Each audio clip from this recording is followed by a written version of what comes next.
Hello বন্ধুরা, আজকে আমি আবার আমার দাস কিচেনে একটা রেসিপি নিয়ে চলে এসেছি। আজকে আমি বানাবো কাঁকরোল সর্ষে পোস্ত বাটা। কাঁকরোল সর্ষে পোস্ত বাটা বানানোর জন্য আমি নিয়ে নিয়েছি কাঁকরোলগুলো এইভাবে কেটে নিয়েছি, আর নিয়েছি সর্ষে পোস্ত আর কাঁচা লঙ্কা পেস্ট, আর নিয়েছি কিছু বাটা মাছ আগে থেকে ভেজে রেখেছি, আর দেবো স্বাদ মতো নুন আর হলুদ। ফার্স্ট আমি 500 গ্রাম মতন জল দিয়ে দেব।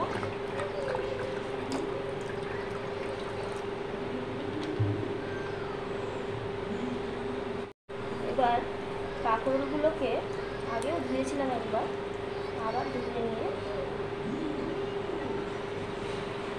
ভাপিয়ে নেব 5 মিনিট।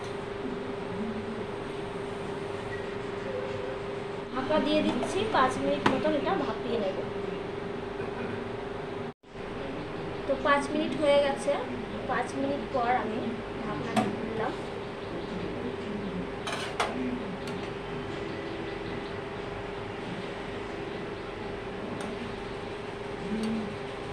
ভালোভাবেই কাঁকরোলগুলো সিদ্ধ হয়ে গেছে।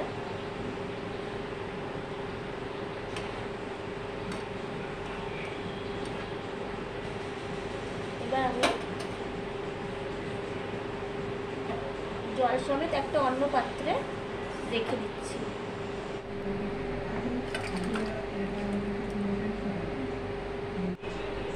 তেল নিয়ে নিয়েছি।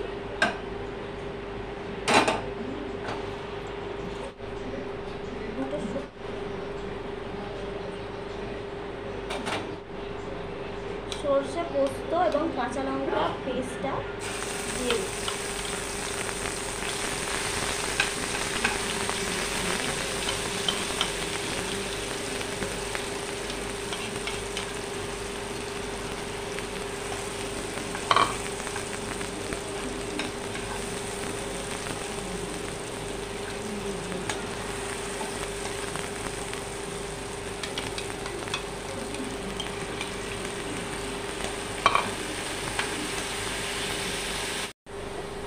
দিয়ে দিচ্ছি স্বাদ মতো নুন,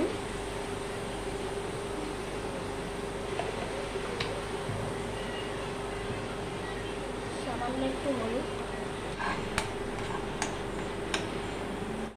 মশলাটা থেকে যখন তেলটা ছেড়ে ছেড়ে আসবে তখন আমি কাঁকরোলগুলো দিয়ে দেব।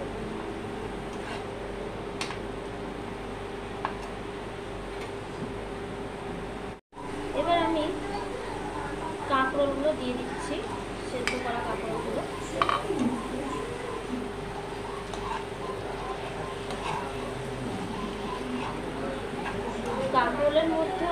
কাঁকরোলের মধ্যে প্রচুর ভিটামিন থাকে, মিনারেল থাকে। আবার কাঁকরোলের মধ্যে যে অ্যান্টিঅক্সিডেন্টগুলো উপস্থিত থাকে সেগুলি ক্যান্সার রোগকে প্রতিরোধ করে থাকে, দৃষ্টিশক্তিকে প্রখর করতেও সাহায্য করে, আবার চোখের ছানি পড়তে দেয়। সপ্তাহে অন্তত একদিন করে কাঁকরোলটা খাওয়াটা উচিত।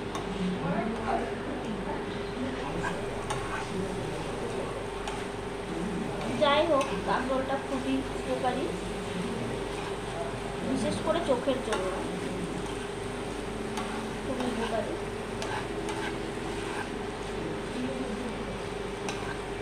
এবার এর মধ্যে আমি কাঁকরোল সেদ্ধ করার যে জলটা রেখেছিলাম সেই জলটা আমি এর মধ্যে মিক্স করে দেব। পুরোটা দেবো না, সামান্যই দেবো।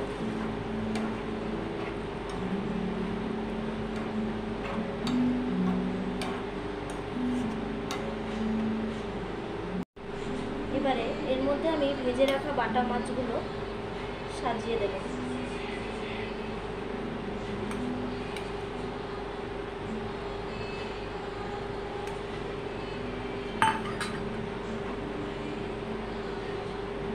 এবারে আমি এটা ঢাকা দিয়ে দিচ্ছি।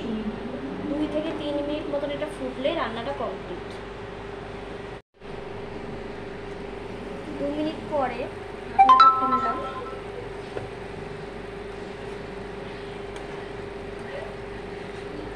তো আমার কাঁকরোল সর্ষে পোস্ত বাটা কেমন হয়েছে বন্ধুরা একবার কমেন্ট করে জানাবেন। এখানেই ভিডিওটা শেষ করছি। টাটা বন্ধুরা।